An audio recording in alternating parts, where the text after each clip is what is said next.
Është historia një gruaje të cilës jeta dhe Zoti i dha një shans për të qenë e lumtur pas një divorci që la pas një martesë të gjatë me 2 fëmijë, edhe thirrën në dashuri mbas moshës 40 vjeçare dhe më ka thënë që ke gjetur lumturinë dhe kuptimin e vërtetë të dashurisë pas një rënje e një ringritje shumë të bukur. Por ndodhi dashuria, unë isha duke bërë dokumentat për në Zelandën e Re.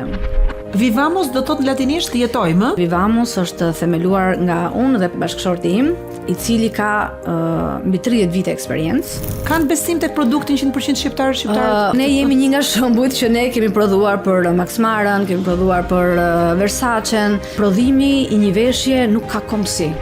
Për ta çarë tregun, ju bët një strategji dhe bët partnership me një vajzë të njohur të ekranit dhe të rrjeteve sociale.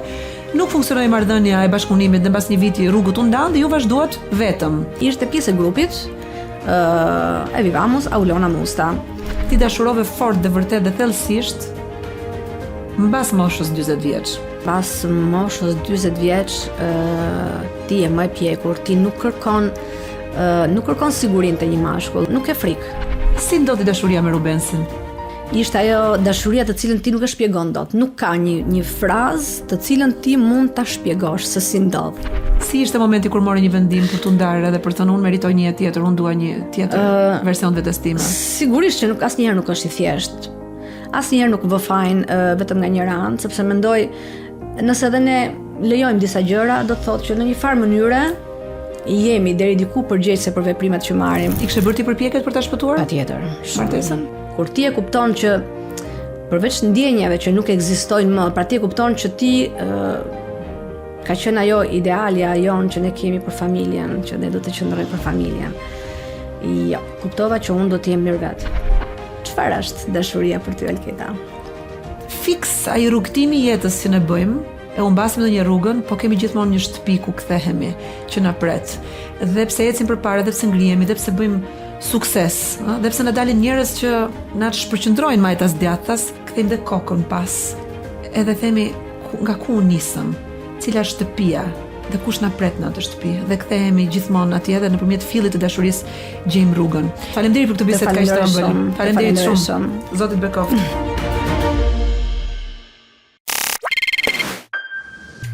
Ke thënë 2 herë para se ta fillonim intervistën sot, to the light, drejt dritës. Çfarë do thotë për ty kjo shprehje? Është një nga shprehjet më të bukura që përdoret shumë në seancat terapeutike spirituale, me sa diun. Kemi një mike të përbashkët që thotë gjithmonë to the light, to the light.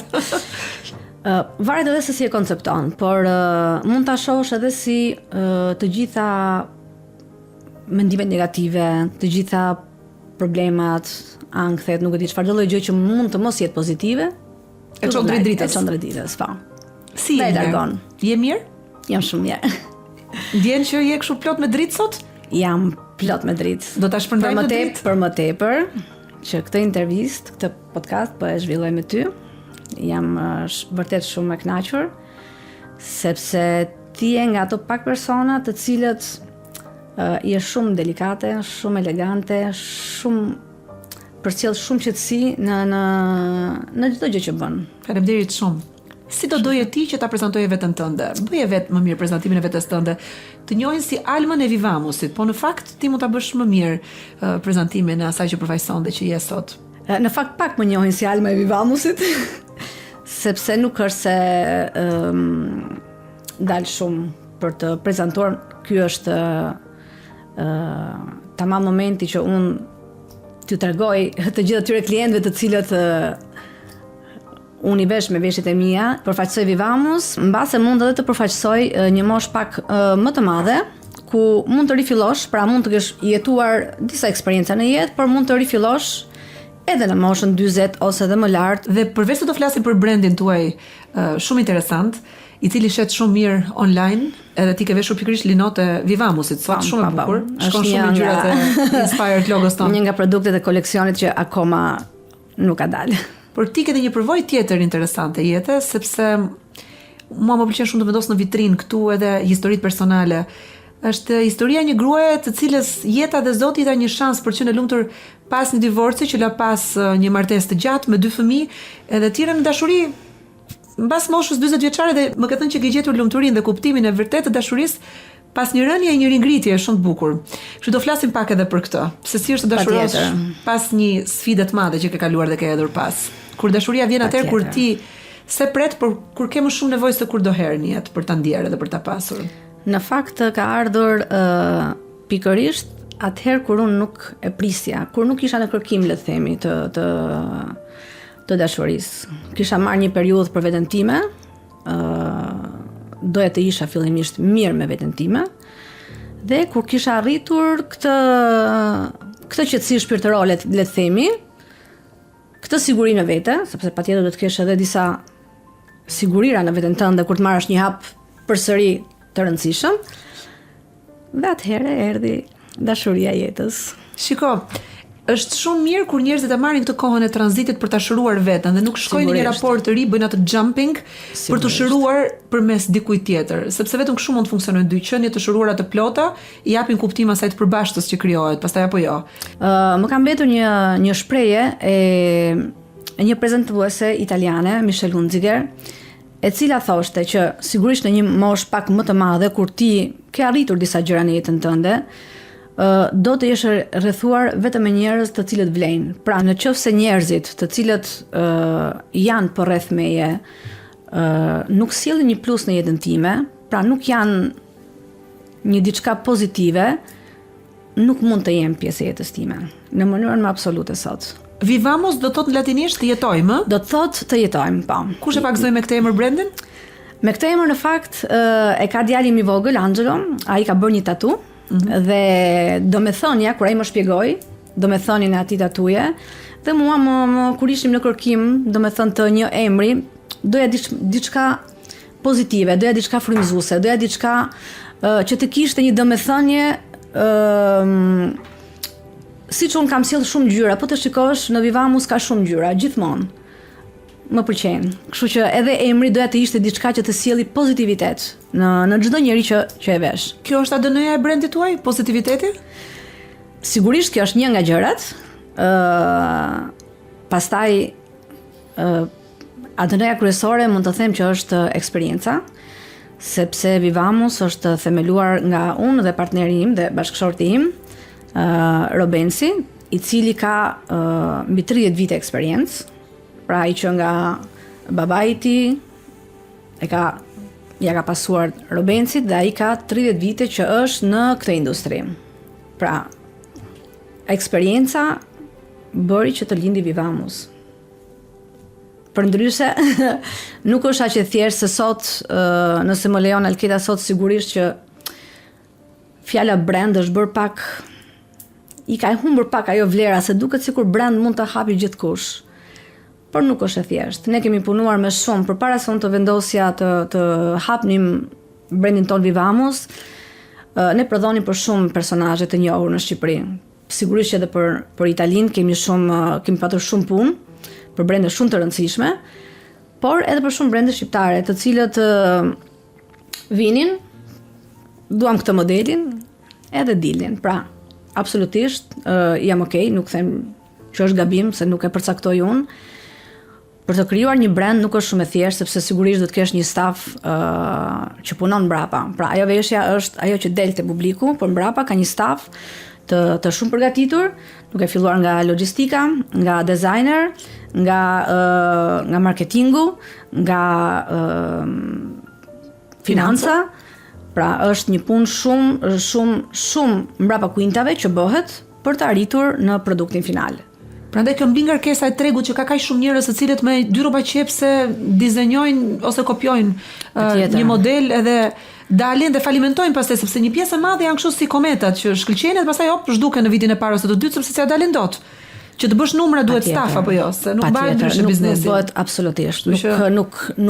Nuk ekziston që ti të arrish të bësh numra në rroba qepsi. Nuk e bën dot. Të gjitha këto eksperimentet janë kështu si eksperimente të dështuara që beten gjatë rrugës. Shiko, mendoj që është një fenomen në këtë moment, një fenomen i cili mbase do vi një moment dhe do kaloj dhe do mbeten pikërisht të gjithë ata kolegët tanë që kanë një staf të mirëfillt dhe kanë një punë të studiuar, sepse është një punë e lodhshme, është një punë që nuk është aq e thjeshtë sa mund ta mendojnë njerëzit, që të sjellësh kualitetin, të sjellësh të arrish te publiku, sot nuk është e thjeshtë, sepse sot dihet duhet të kesh edhe një emër për të arritur te publiku. Për ta çarë tregun, për ta çarë detin në fillim, ju bët një strategji dhe bët partnership me një vajzë të njohur të ekranit dhe të rrjeteve sociale. Nuk funksionoi marrëdhënia e bashkëpunimit dhe mbas një viti rrugët u ndan dhe ju vazhduat vetëm. Po. Çfarë ndodhi? Po, në fakt, unë mbas rreth 2 muaj që kisha dalë në treg me Vivamus, patëm një bashkëpunim, ose më mirë le të themi ishte pjesë e grupit e Vivamus, Aulona Musta, për të cilën absolutisht kam shumë respekt, kemi kaluar shumë mirë, por erdhi një moment që nuk vazhdohej, vendosëm absolutisht në mënyrën më transparente, më të pastë, pas një lloj problemi, pra nuk kishte një problem në mes. Thjesht, sigurisht ne e dim që Aulona ka sigurisht bizneset e saj të cilave ju përkushtohet, dhe përveç shumë gjërave të tjera, kështu që nuk arrinim, nuk kishte mbas edhe ajo kohën të disponueshme për t'u marrë plotësisht. Ndërsa për juve ishte si bread and butter, puna e përditshme, si më thënë, buka dhe gjatë çdo ditë. Patjetër, për mua ishte krijesa, unë domethënë unë kam dalë në treg një vit mbasi ishte programuar i gjithë Vivamus. Pyetje. Çfarë ndodhi me shitjet? Në vitin që ju kishit një celebrity endorsement, le ta quajmë, një partnership me një personazh të njohur që patjetër jep vizibilitet brandit dhe ndihmon shitjet, dhe në vitin e dytë që se kishit më këtë kanal komunikimi dhe marketingu, ishit vetëm. E ndjeni juve në shitje apo e kishte marrë marka hovin e vet dhe po ecte për mirë?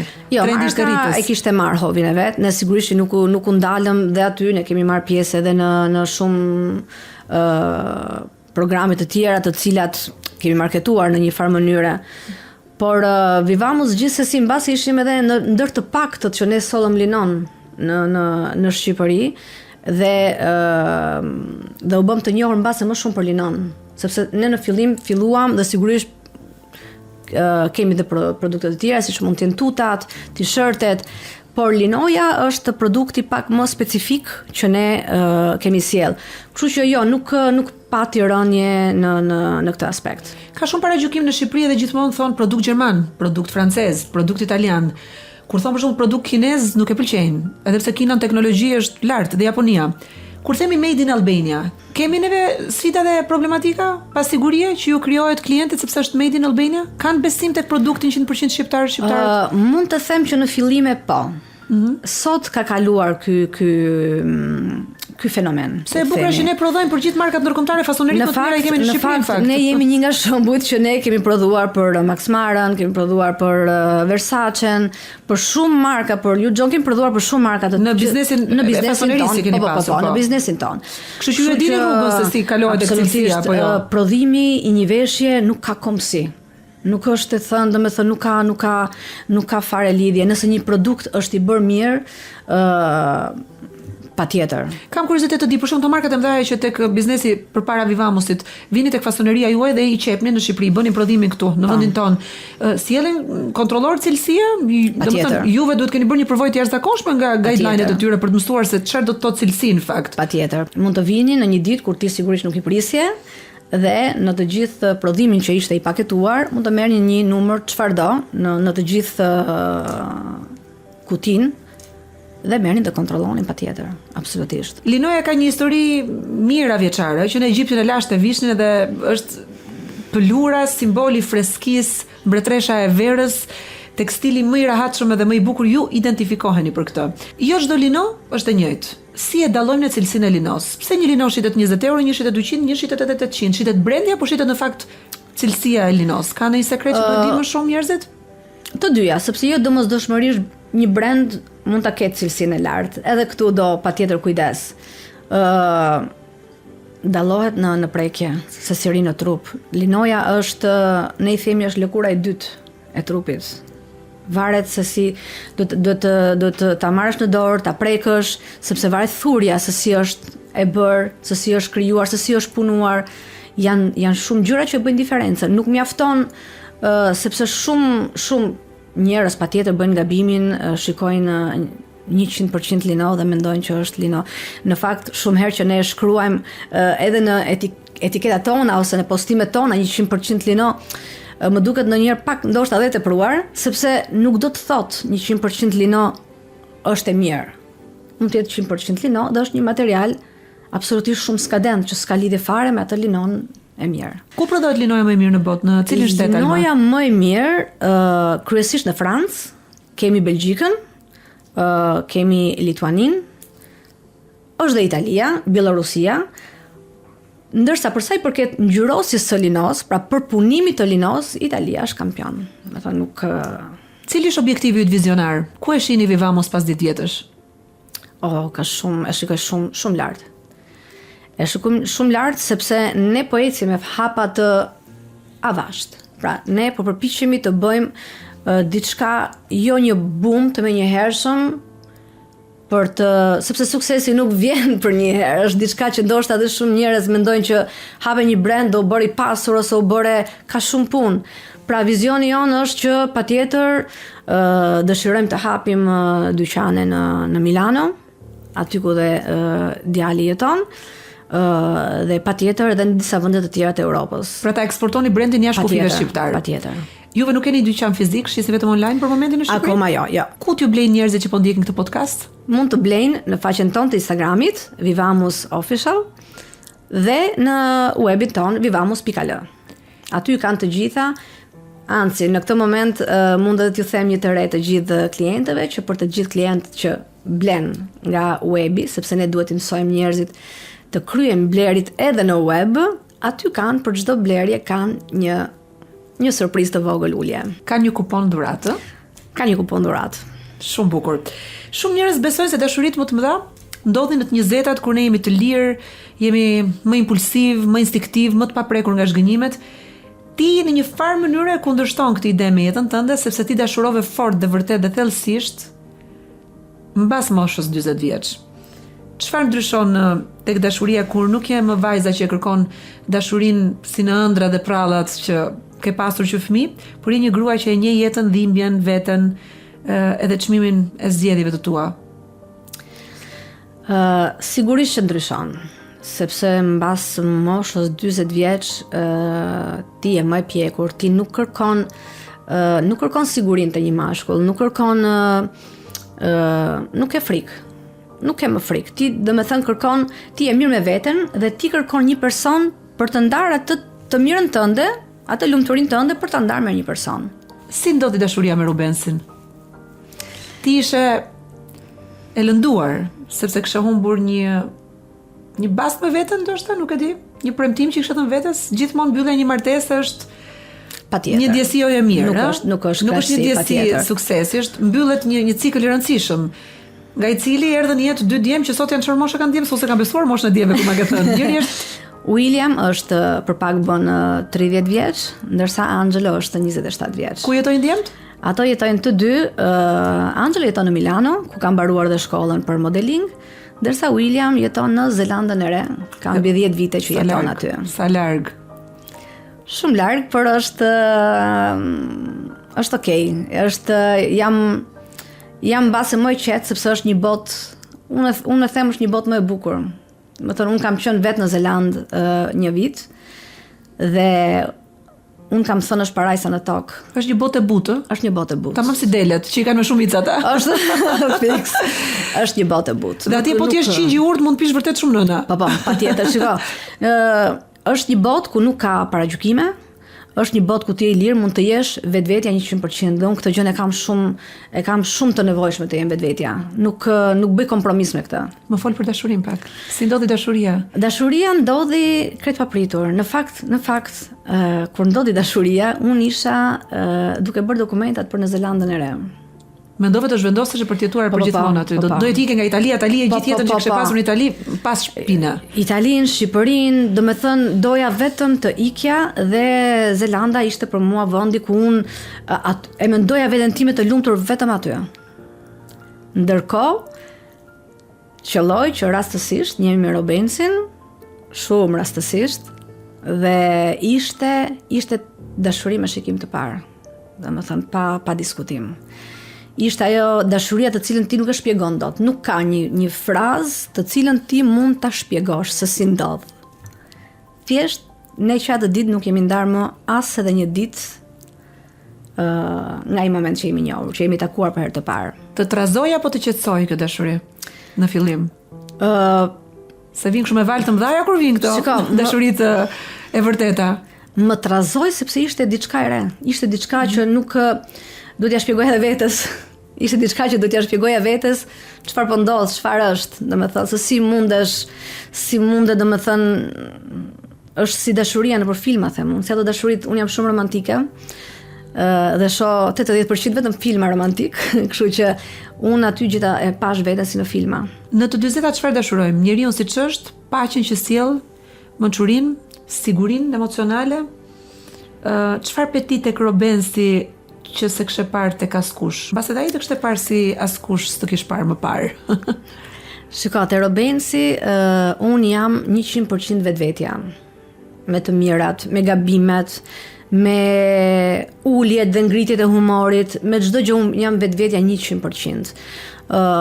Kemi shumë pasione të përbashkëta, bëjmë kompromis me njërin tjetrin, sepse patjetër ai ka një botë të tij, unë kam një botë timen dhe në këtë moshë për të pasur, të paktën mendoj që ky është sekreti në rastin tim, që për të patur një jetë të shëndetshme, ti duhet ta kuptosh një herë dhe botën e personit që ke përballë, ta kuptosh, ta mirë kuptosh, ta pranosh. Dhe ne kemi bërë të anasjelltën të njëjtën me njëri tjetrin. Pra kemi shumë pasione të përbashkëta, duke filluar nga udhëtimet, duke filluar nga qoftë një koncert. Më trego cili ka qenë udhëtimi i parë i bukur që mban mend? Udhëtimi i parë ka qenë në Finland. Në fakt ishte një udhëtim që ne kishim përmendur të dy, pothuajse një zëri, atë si vend. Dhe ishte vërtet një mrekulli. Domethënë keni parë dritat polare? Kemi parë dritat polare, kemi qenë në ato shtëpit me xham ku ti ri dhe pret aurorë që të dali. Është pra filmi romantik, i jetuar për së gjalli. Është film romantik të cilën unë domethënë e jetoja dhe për momentin nuk isha shumë koshente sepse më duke vërtet një ëndër dhe vërtet të gjitha udhëtimet që unë kam bërë me Robensin kanë qenë një ëndër. Duke filluar nga ne marrim motorin, për shumë Robensi është i apasionuar mes motorit, dhe fillojmë nga Shqipëria, përfundojmë në Kroaci, përfundojmë në Itali, përfundojmë me motor, përfundojmë në Alpet e Austrisë, kemi shkuar deri në 2400 metra lart. Kjo është një alma tjetër që ti se kishe takuar, apo jo? Alma e re. Absolutisht. E dije ti që e kishe këtë pasion për jetën? Se të ndjej shumë të gjallë tani me një burrë që dashuron, e kuptoj që shëtit me motor botën. Mendoj që shumë pasione, domethënë mendoj që nuk ekzistonin dikur, as nuk i mendoja që mund të kisha kaq shumë gjëra brenda meje. Dhe ne jemi në një fazë të dy që duam absolutisht të eksplorojmë. Dhe të nxjerrim më të mirë version të vetes tuaj, të njëri tjetrit. Sepse është gjë e bukur, ne kur bëjmë udhëtimet, ne jemi kaq në alkimi me njëri tjetrin, sa nuk kemi, do të vendos njëri të shkojmë këtu përpara, dakor shkojmë, vendosim në një vend tjetër, mund ta ndrojmë rrugës, mund të shkojmë Toskana, për shembull, Toskana është një nga vendet të cilën ne kemi çdo qershor, domethënë është do marrim motorin dhe do shkojmë të bëjmë të gjithë kolinat e Toskanës. E mendon do tani se si do ishte jeta jote apo mos e kishe takuar Robensin? Nuk dua ta mendoj. Mendoj që ai ka qenë. Sa kohë ishte humbur cilësore e pa jetuar mirë? Shiko, mendoj që ai ka qenë një bekim në jetën time. Ndonjëherë kam ndjesinë që ai ka qenë gjithmonë në jetën time. Thjesht ti se kishe parë? Thjesht unë nuk e kisha parë, dhe të kisha pritur momentin. Si ishte momenti kur morë një vendim për t'u ndarë edhe për të thënë unë meritoj një jetë tjetër, unë dua një tjetër version të vetes time? Sigurisht që asnjëherë nuk është i thjeshtë. Por unë jam një njeri që nuk kam pishmane. Them ndodhi ashtu do të ndodhte.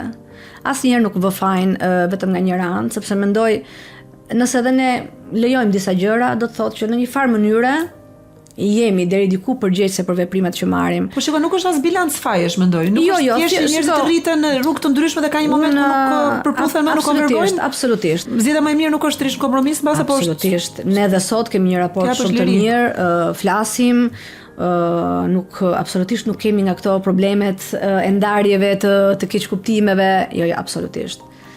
Si ndodhi rilindja jote? Ka një moment që u iluminove dhe the para pasqyrës unë do ikën në Zeland të re. Po nuk ikën fakt nuk ika. Shqipëria kishte shumë gravitet të fortë, mbajti këtu të tokëzuar. Do të thënë, po të më thoshte njëri që ti do jetosh në Shqipëri, do jesh e lumtur, do i thoja absolutisht jo. Dhe në fakt kur unë jam njohur me Robensin, fëmijët e mi kanë qenë të parët që e kanë ditur, unë kam një raport shumë të hapur me djemtë e mi, dhe pyetja e parë që më kanë bërë, po mirë, di Robensi që ti do të ikësh në Zelandën e Re? Që do të ikja. Që do të ikja. Ti të pin location, s'është më Zelanda. Absolutisht. Po ti bëre pin lokacion Shqipërinë, rënjët këtu. Këtu ta kishte shkruar Zoti, ë? Absolutisht. Sepse dhe unë, shikoj, kur nuk e bën vendi lumturinë. E bën Ky njeriu. është problemi, e bën njeriu. Shtëpia është aty ku është dashuria. Nëse gjërat shtëpia është aty ku është dashuria. Ti mund të ndihesh mirë kudo që ti jesh, por nëse nuk je mirë mund të shkosh në vendin më të bukur, prap nuk je mirë. Si e vendos një grua të mos jetë më viktime e historisë së saj? Mbas një periudhe të gjatë që bën ato monologet e heshtur me veten para se të flej, apo është një situatë thelbësore që ndron gjithë rrjedhën e ngjarjeve dhe ti pastaj të duhet një akt i madh, të duhet një ngjarje e madhe që të marrësh një vendim dhe të marrësh forcë. Konsumimi vjen dal nga dal, mendon, apo ka një moment kështu final drastik, ë? Sigurisht që konsumimi vjen dal nga dal, nuk vjen kurr me për një arsye, sepse unë mendoj që edhe nuk është okay ti të prishësh një marrëdhënie shumë vjeçare për një arsye. I kishe bërë ti përpjekjet për ta shpëtuar? Patjetër. Martesën? Shumë përpjekje patjetër. Por kur ti e kupton që përveç ndjenjave që nuk ekzistojnë më, pra ti e kupton që ti ka qenë ajo idealja jon që ne kemi për familjen, që ne do të qëndrojmë për familjen. Jo, kuptova që unë do të jem mirë vetë. Nuk kam qenë asnjëherë një person egoist. Mbase siç thon shumica e personave sot, nuk i gjykoj, sepse nuk gjykoj askënd. Është i lirë çdo njeri të sillet me fëmijën e tij, me jetën e tij si të ketë dëshirën dhe si të jetë mirë. Por unë mendoj që edhe njerëzit kur flasin është sakrificë të rrisësh 2 fëmijë, unë e kam ndryshuar pak, të sakrifikosh për fëmijët është dashuri. Kështu që nuk e kam parë ndonjëherë si një lloj sakrifice, edhe për sa i përket jetesës. Nuk kam qenë një mami që do të dërgoja fëmijët për shembull në një kurs, në një notë dhe do lija veten, do blija për fëmijët dhe nuk do blija për veten. Absolutisht. Si e vetë mohuar, domethënë. Absolutisht jo. Ti je i përshtatur me dallgët e jetës, ke ndryshuar ato velat edhe ke vazhduar të navigosh varkën tënde, ha? Ta themi kështu në mënyrë pak më patjetër. Poeteske. Se erave s'kemi ç'të bëjmë. Po velat mund t'i alternojmë. Patjetër. Nuk ka pse një fëmijë të pengoj ty të mos vazhdosh jetën tënde, të mos bësh gjërat që ti ke dëshirë, pasionet, mund të gjesh kohën absolutisht për fëmijën dhe mund të gjesh kohën për veten tënde dhe për familjen. Ke pasur frikë nga gjykime i shoqërisë? Jo, fare. I ka dhënë një mesazh sot shumë njerëz që janë në dilemë, që janë në kryqe dhe s'marrin dot as majtas as djathtas, po ngelen në rreth rrotullim. Shiko, njerëzit nuk janë në shtëpinë time kur mund të kem unë ato ulje dhe ngritjet, as kur jam e lumtur, dhe as kur ndoshta nuk kam qenë në momentet e mia më të mira. Absolutisht. Po çfarë shpërdorimi i jetës personale dhe një mundësie lumturie, një shans i lumturie është mendosh për të tjerët? Ndërkohë që në botë secili mbyllet tek muret e zemrës vet, shpirtit vet dhe shtëpisë vet, dhe se ka mendjen fare as tek ti as tek unë as tek tjetri. Patjetër. Dhe sa mirë që shoqëria të jetë jo gjykuese, të jetë mendje hapur, sa askush nuk e di se çfarë drame po kalon ai tjetri. Në heshtje, domethënë. Pikërisht. Dhimbja e tjetrit pas qindra historive që kam dëgjuar e shfletuar këtu në podcast, më ka bërë të kuptoj që askush nuk ka të drejtën të gjykoj askënd pa ditur kontekstin, historinë, arsyet, rrethanat. Dhe çfarë ka përjetuar ai njeriu, dhe përjetimi është kaq individual, në kaq miliarda njerëz është shumë individual, shumë unik përjetimi i njeriu, dhimbja, lumturia. Kam përshtypjen se shumica e grave janë shumë të buta me burrat dhe janë shumë të ashpra me veten e tyre. Pse ndodh kjo në kulturën dhe në shoqërinë shqiptare? A ke qenë ti e ashpër me veten tënde ndonjëherë, i flet ashpër vetes apo i flet me dashuri vetes? Çfarë të ka mësuar dhimbja, dështimi, ringritja, suksesi, ridashurimi, rigjetja e dashurisë? Dikur, po, kam qenë edhe ashpër me veten. Kam qenë ashpër për disa gjëra që ndodhin dhe unë i lejoja. Por sot mund të them jo, absolutisht. Nëse, domethënë, personi që unë kam në krah, nëse unë jam mirë, ai do jetë mirë. Dhe në fakt, kjo ka qenë një nga shprehjet e mia të para që i kam thënë Robensit në fillim. Nëse unë do jem e lumtur, ti do jesh më shumë. Është e sigurt. Çfarë është intimiteti në këtë moshë për ty? Je gati gjysmë shekulli jete dhe përvojash, dhe intimiteti jo në sensin fizik të fjalës. Për mua intimiteti është të jesh të jesh në paqe, të jesh e kënaqur. Ne kemi shumë momente për shumë në mbrëmje që ne marrim një gotë verë, dalim aty në verandën tonë, marrim një nga ato stucikilit italian themun, i përgatisim dhe arrim aty orë të tëra duke bizetuar për punën, për gjërat tona, për udhëtimet e ardhshme, për shumë gjëra. Për mua ky është intimitet. Është intimitet edhe ta pranosh atë personin përballë pa e gjykuar se nuk jemi perfekt, askush nuk është perfekt. Nuk do të thotë që nëse ti e mendon ndryshe nga unë, i e gabim. Me sa shumë burr ka bërë të ndihesh e parë edhe e dëgjuar, seen and heard, që është një nga gjërat më të rëndësishme për çdo grua që të ndihet e plot. Dhe kjo është shumë e bukur. Absolutisht. Gëzohem shumë kur dëgjoj që jeta njerëzve të ty jep gjithmonë shanse të dyta lumturie. Sa mirë. Patjetër të gjithë meritojnë të kenë një shans, të gjithë mund ta kenë një shans, por do të kthehen më përpara, unë mendimi im është gjithmonë ky, do të kthesh një herë vëmendjen te vetja. Mund të jesh e lumtur me dikë tjetër vetëm nëse ti je e lumtur me veten tënde. Si ndryshon raporti pas të 40-tave me veshjen, me trupin, me sensualitetin, me feminitetin? Me mua në fakt nuk është se ka ndryshuar shumë. Unë mund të vishem me ato veshjet e motorit dhe të iki të bëj udhëtimin me motor, pra mund të kem veshjen e posaçme, ashtu siç mund të kem një veshje elegante për ambientin ku do të shkoj, sa në përditshmëri patjetër, por nuk kam qenë asnjëherë te gjërat ekstravagante, kështu që nuk mund të them një ndryshim drastik. Unë personalisht nuk kam ndryshuar shumë, sepse mbas edhe jeta që kam bërë në Itali, më kam mbajtur pak në atë statusin italianë, dihet që mbahen për veshjet, për delikatesën dhe për elegancën, kështu që mendoj që kam qëndruar pak brenda këtyre normave. Ekziston receta e një familje të përzier, Alma? Ju keni të dy nga 2 fëmijë nga martesat paraardhëse. Si funksionon harmonia e re? Kur martohen në Itali, e kam parë këtë ritual, çifte që kanë fëmijë që vinë nga martesat paraardhëse, kanë disa akvariume me rër me ngjyra. Edhe në një akvarium të madh qelçi kristali, vendosin të gjithë rërat me ngjyra dhe e bëjnë mix, e përziejnë, edhe bëjnë një dolli pastaj për familjen e re, që është gjithë ngjyrat bashkë që bëhen prap një gjë e përbashkët. Ka qenë sfidë për ty apo ja ke dalë, funksionon harmonia? Patjetër që nuk është e thjeshtë, sidomos në mentalitetin shqiptar, por mendoj që patjetër mund të krijohet një situatë edhe me fëmijët jo të lindur nga të njëjtë prindër, le të themi. Ne kemi arritur patjetër me shumë punë me njëri tjetrin. Roli im është sigurisht më kryesor për të mbajtur një balancë për sa i përket kësaj situate, por ja kemi dalë dhe vërtet jemi shumë mirë. Fëmijët e mi kanë, djemtë e mi kanë një raport absolutisht shumë të mrekullueshëm.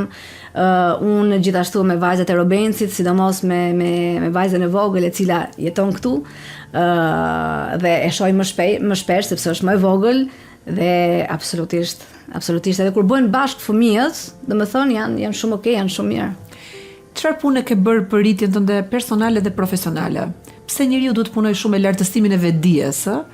Dhe ti je një njeri që ke bërë shumë punë nga pikpamja spirituale me veten për të kaluar nga një jetë në një jetë tjetër, ë? Është të kërcej nga një orbit në orbitën tjetër njeriu. Janë gati duket ndonjëherë të përshkruar nga ti, nga bisedat që ne kemi bërë në para intervistë, si 2 planete të ndryshme, ë? 2 realitete të ndryshme, njëti person po në 2 vende të ndryshme. Patjetër, njeriu zgjedh të punojë me veten. Njeriu duhet të punojë, unë personalisht kam punuar dhe vazhdoj të punoj me veten time çdo ditë. Që do të thotë çfarë bën? Lexon? Që do të thotë, patjetër lexoj. Unë kam filluar në fakt me sekretin dhe aty do të marr një pjesë të shkurtër, sepse besoj dhe shumë shqiptarë njohin sekretin si nga dokumentari ose mbase nga libri. Ky libër rrëfen në një nga kapitujt historinë e 2 grave, të cilat janë të dyja me një smundje të rëndë, dhe tregon se si ato zgjedhin ta përballojnë sëmundjen. Njëra zgjedh të bëj viktimën dhe ta qaj atë gjën çdo ditë, ndërsa tjetra zgjedh të jetë e lumtur derisa të jetë në këtë jetë. Dhe unë kam zgjedhur këtë të dytën. Kështu që unë kam punuar, domethënë, patjetër duke lexuar libra shpirtëror, përpiqem që në rrethin tim të jemi lidhur me njerëz që kanë të njëjtin vibe, sepse është dhe kjo është shumë e rëndësishme. Marr pjesë në ritrite, meditime, kështu që përpiqem absolutisht, por është një punë e përditshme, sepse ne kemi shumë gjëra tonat që na kanë mbajtur mbrapa. Është ndoshta në kulturën tonë, nuk e di. Por sot ka ardhur dita dhe më gëzon shumë kur shikoj shumë njerëz që po punojnë me vete çdo ditë. Është një shprehje që thotë kemi jetuar sa kemi dashuruar. Çfarë do t'i thoje grave që janë udhkryqje ku ke qenë dhe ti përpara shumë vitesh? Ato mendojnë se ndarja është fundi i jetës, ndonjëherë sakrifikohen dhe risin vetëm fëmijët. Nuk kanë asnjë lloj frymëzimi, dashurie, po dhe egoizmi të shëndetshëm për veten e tyre që t'japin një mundësi, një shans lumturisë përsëri. Çfarë do t'i thoje ti? Se ti e ke rigjetur lumturinë dhe buzëqeshjen. Duhet thjesht të kthejnë vëmendjen te vetja, të dalin përpara pasqyrës, ta shohin sa të bukura janë, sepse femrat kur buzëqeshin dhe kur janë të lumtura, janë të bukura. Nuk mund të jenë ndryshe. Dhe të punojnë me veten çdo ditë, të punojnë me besimin te vetja, sepse besimi është për mendimin tim një hap shumë i rëndësishëm.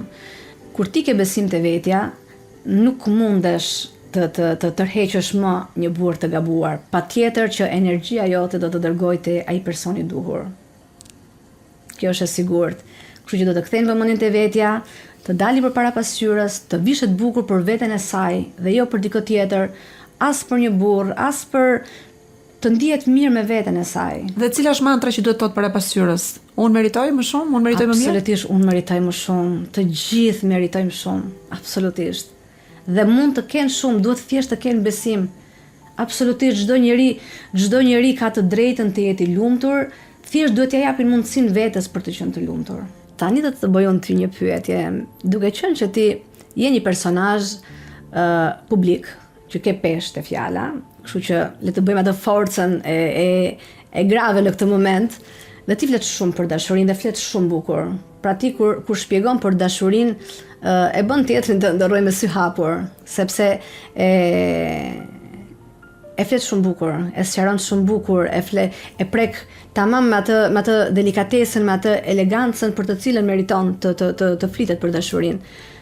Çfarë është dashuria për ty, Alketa? Kam shumë qejf të flas për dashurinë gjithmonë. Çfarë është dashuria për mua?